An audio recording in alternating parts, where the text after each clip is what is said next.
Don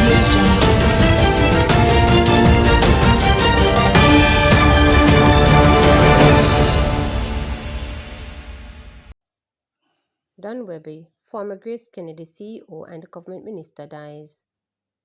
Don, a towering figure in corporate Jamaica and the former group chief executive officer of GraceKennedy Limited, has died. He was 62. Don, who passed on Saturday, had been ailing. He retired from the food and financial camaraderie in February after initially going on leave to focus on his health.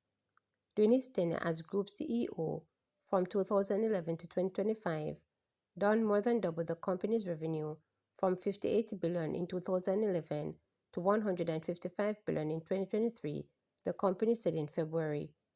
It added that Don spearheaded aggressive mergers and acquisition, strengthening the 103-year-old camaraderie's footprint across the Caribbean, North and Central America, the United Kingdom, and Europe. Don, who was a chartered accountant, joined GraceKennedy in 1995 and held senior roles in its food financial divisions before being tapped to the leadership position for the group following the retirement of business titan Douglas O'Rain. In addition to his corporate leadership, Don was appointed a government senator and minister without portfolio in the Ministry of Finance and Public Service from 2007 to 2009. He returned to the Senate in May 2016 and served until his resignation in November 2024. The government of Jamaica awarded him the Order of Distinction, Commander Class in 2017, and the Order of Jamaica, the country's fourth highest honor, in 2024. In April, the private sector organization of Jamaica announced Don as the 31st in duty into a Hall of Fame. The induction is slated for October.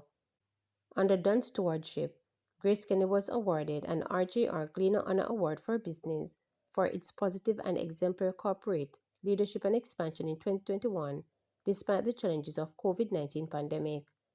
Don was born on July 14, 1963. He was married to Haley, with whom he had 3 children. No fire at Riverton City dump, says NSWMA head. Executive Director of the National Solid Waste Management Authority, Ardell Garden, is refuting reports that the Riverton City dump in St. Andrew is on fire. According to Garden, the heavy smoke seen blanketing sections of Kingston is coming from a fire in nearby bushland, not the dump itself. We have been inundated with calls about the fire at our disposal facility. Same was purported to have been a report from one of the media houses. I am to state categorically that there is absolutely no truth to the story going around that there is a fire at the disposal facility, he said on Saturday. He continued, there is a fire somewhere in the cane field, out in the bushes or swamp adjoined to the disposal facility, but it's not even close to the disposal facility. Initial reports indicated that firefighters were encountering difficulties accessing the area where the fire is reportedly still active. Noting, however, that the country is currently in the midst of a dry season, Garden acknowledged the potential health risk associated with the smoke, but emphasized that the NSWMA is not responsible. We are, however, very concerned that, again, smoke emission in the air and that can affect people's health. But we are happy to see that we have nothing to do with that. It's not our disposal facility, and we pray that in this dry season, we will continue to have the relative stability and peace that we currently share on our disposal site, he noted. The NSWMA head also issued a strong appeal to the public to stop spreading misinformation. Again, I ask people to desist from spreading this message or from making comments that would suggest that there is a fire at the disposal facility, because there is none, Garden stated.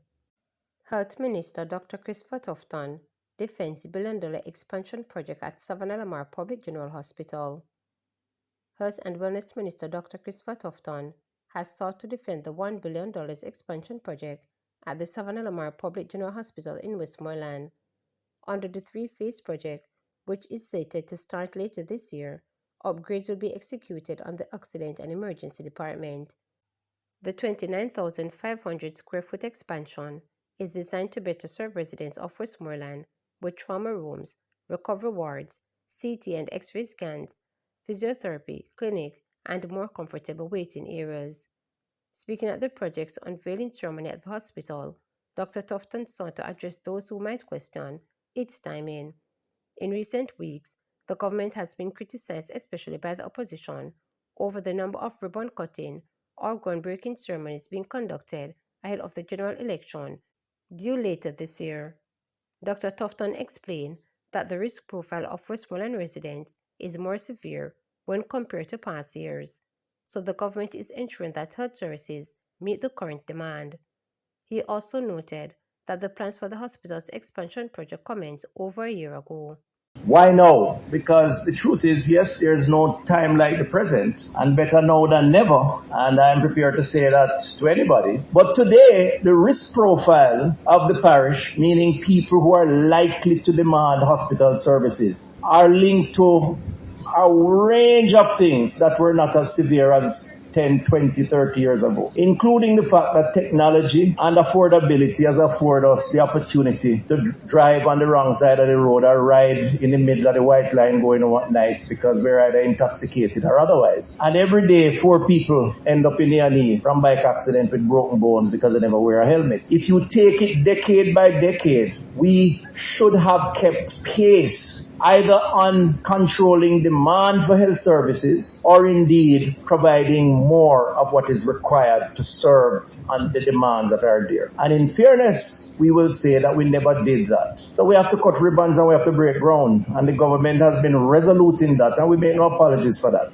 Why now? Well, it's not now. The architectural designs that you saw unveiled here didn't start yesterday or last month or 2 months ago. They started well over a year ago. It involved a series of consultations with the region, with the local team here, I believe in sometimes with the community or representation from the community in order to reach the point where we are. And we all should be happy about the progress that we are making and have made to date. And I am happy to be the person working with the team to have led that charge. So I hope we put to rest any perception that we hear because it's election season. VCB hosts second annual health fair at Veer Technical. Jamaican sprint legend and 2-time Olympic gold medalist Veronica Campbell-Brown will return to her alma mater Veer Technical High School to host the second staging of her community-centered health fair. Running from 9 a.m. to 4 p.m., the event will include free health services, wellness education, and the interactive activities designed to uplift both students and residents of the surrounding communities. The fair, organized through the Veronica Campbell-Brown Foundation, will offer a range of free health checks including BMI, cholesterol, blood pressure, blood sugar, vision testing, ear examination, HIV and syphilis screening. Licensed medical professionals will be on site to administer tests and provide advice. The day's program will feature expert-led talks on nutrition, mental health and overall wellness, as well as fitness demonstration to encourage active lifestyles. The event will cater to students, parents, and community members, creating what Campbell-Brown describes as a space focused on total well-being, body, mind, and spirit. Speaking on the motivation behind the initiative, Campbell-Brown said, "I know firsthand how important good health is in achieving dreams. This fair is my way of giving back as I want to encourage everyone to make their health a priority. It is not only about athletics, it's about living a long and fulfilling life." Reflecting on the success of last year's fair, she added, "Last year's event was heartening because of how many people came out, asked questions, and took advantage of the services offered. We hope to build on that momentum this year and reach even more people." The event is supported by the Ministry of Health and Wellness, Veer Technical High School, Adidas, Sunshine Snack, and GraceKennedy. The health fair is part of Campbell-Brown's broader mission to support youth and community development through the Veronica Campbell-Brown Foundation. The foundation is committed to supporting the health, wellness, and education of students and families. We believe that access to these resources is essential for personal growth and long-term success. Through initiatives like these, we can invest into a stronger, healthier community and helping the next generation thrive in the classroom, in life, and beyond, she stated. To subscribe, like, share, and click the notification bell for daily updates.